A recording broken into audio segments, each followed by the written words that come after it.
আসসালামু আলাইকুম। আজকে আপনাদের সাথে একটু kind of shopping blog share করতে আসছি। যারা আমার ভয়েস শুনবেন তারা হয়তো বা একটু হাসতে পারেন, কারণ কি আমরা ভিডিও শপিং করতেছি, কারণ কি আমরা ঈদে কোনো শপিং করি নাই। আমার হাজব্যান্ডের একটা থিঙ্কিং হলো যে শপিংটা ঈদের সময় করলে অনেক ক্রাউড থাকে, অনেক প্রাইস থাকে, তখন সে করে না। তো আজকে গিয়েছিলাম শপিং। কী শপিং করেছি অবশ্যই আপনাদের সাথে শেয়ার করব। বেশিরভাগই গ্রোসারি আইটেম কেনা হয়েছিল, আর রেগুলার ওয়্যারের জন্য কিছু কিনেছি। তো পাশাপাশি এই যে ভাবলাম যে আপনাদের সঙ্গে একটু কিছু শেয়ার করি হোম ডেকোর আইটেমগুলো। ওয়াও, জোস! এই জিনিসটা দেখে আমার এত ভালো লেগেছে। আমার মেয়েও দেখতে চাচ্ছে যে এটা পিতলের ছিল। পিতলের আরও অনেক জিনিস এখানে আইটেম ছিল, আপনাদের দেখাবো ইনশাল্লাহ। আর এখানে এত সুন্দর সুন্দর জিনিস পেয়েছি আমি। এই সার্ভিং ট্রেগুলো আমার খুব পছন্দ হয়েছে এবং আমি নিব ইনশাল্লাহ, আপনাদের সঙ্গে যেহেতু শেয়ার করেছি। আর এত সুন্দর সুন্দর এসএসের সুন্দর জিনিসগুলা। আর এই কড়াইটা দেখে আমার এত ইন্টারেস্টিং লাগলো। আমি এত ছোট ছোট কড়াই আমি আগে কখনো ফ্রাইং প্যান আমি কখনোই দেখি নাই। আর এই পাশে দেখেন সব কী বলবো, খাতা পেন্সিল, আমি এটার নাম ভুলে গেছি, লাইব্রেরিতে যে জিনিসগুলো থাকে সেগুলো। আর এই বাটিটা এত স্যাটিসফাইং দেখতে, এত সুন্দর ফিনিশিং, এত সুন্দর স্যাটিসফাইং দেখতে। আর এই যেগুলো মশলা রাখার কৌটো, আর এগুলা তো ওয়াও!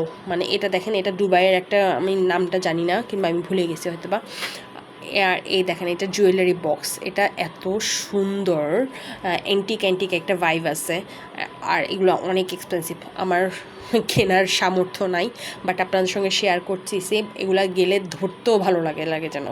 আর এই যে এই সার্ভিং ট্রেটা আমার খুব পছন্দ হয়েছে। এই পাশে দেখেন উপরে আরেকটা ফ্লোরে সুন্দর আর্টিফিশিয়াল ফ্লাওয়ার ছিল। আমি ওগুলা কিছু নেওয়া হয় নাই, কিন্তু আমার সত্যি কথা বলতে ভাই, চাপা মাইরা লাভ নাই। আমার এত ফাইন্যান্সিয়াল কন্ডিশন এত ভালো না যে আমি এক্সপেন্সিভ এত জিনিস কিনতে পারবো। আমার যতটুকু সামর্থ্য ছিল আমি অতটুকু কিনেছি। কী কিনেছি অবশ্যই আপনাদের সাথে শেয়ার করবো। এর ফাঁকে একটু বলে রাখি, আপনারা অবশ্যই একটু আমাকে সাপোর্ট করবেন। এর ফাঁকে এই যে এখানে আমার হাজব্যান্ডের জন্য একটা পোলো টি শার্ট, না জানি টি শার্ট এরকম সামথিং কিছু নিয়েছি। এর মধ্যে বাচ্চাটা ঘুমিয়ে গেছে, যাকে নিয়ে চলে আসছি নিচে। কেমন লেগেছে আমার ব্লগটা অবশ্যই জানাবেন। আর বাচ্চাদের নিয়ে শপিং করাটা খুব টাফ। আমি সকালই বের হয়েছি যাতে বিকেলবেলার ঝামেলাটা আমি না পাই।